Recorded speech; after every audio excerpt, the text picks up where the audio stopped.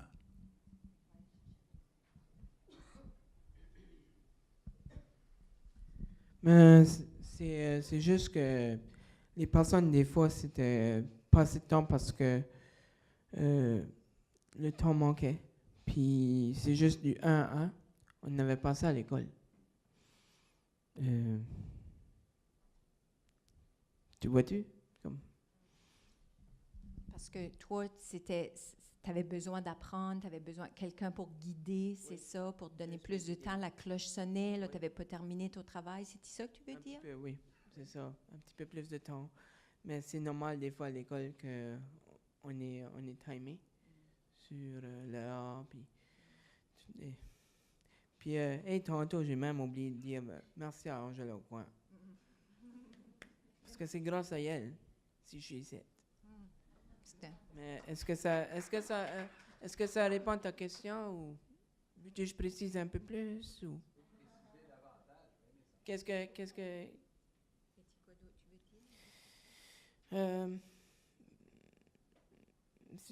moi je dis qu'on aurait dans les écoles on aurait besoin de plus de 1-1. Parce que comme des fois c'est que exemple si toi tu es avec un élève puis moi j'aurais plus besoin de temps. Il faudrait qu'un autre élève soit avec l'autre personne 1-1. Peut-être avoir une équipe, hein? Une équipe dans la classe qui pourrait aider plusieurs. Il n'y avait pas d'équipe dans le temps que j'étais là. Non. Trop. Les choses ont changé maintenant. Oui. Faudra aller faire un tour à l'école. Pour voir, oui. Oui, je crois que tu aimerais ça de voir qu'est-ce qui se passe. Il y a des gens qui se lamentent, il y en a d'autres qui pleurent, il y en a même de nos jours qui ne croient plus en rien. Ne t'en fais pas pour ça, continue ton chemin et quand le cœur t'en dira, tu chanteras ce refrain. Mon ami, mon frère, je comprends ta détresse. Prends courage, mon ami, et n'abandonne pas. Ça ne vaut pas la peine de le chercher ailleurs. Mon ami, le bonheur, il est là dans ton cœur.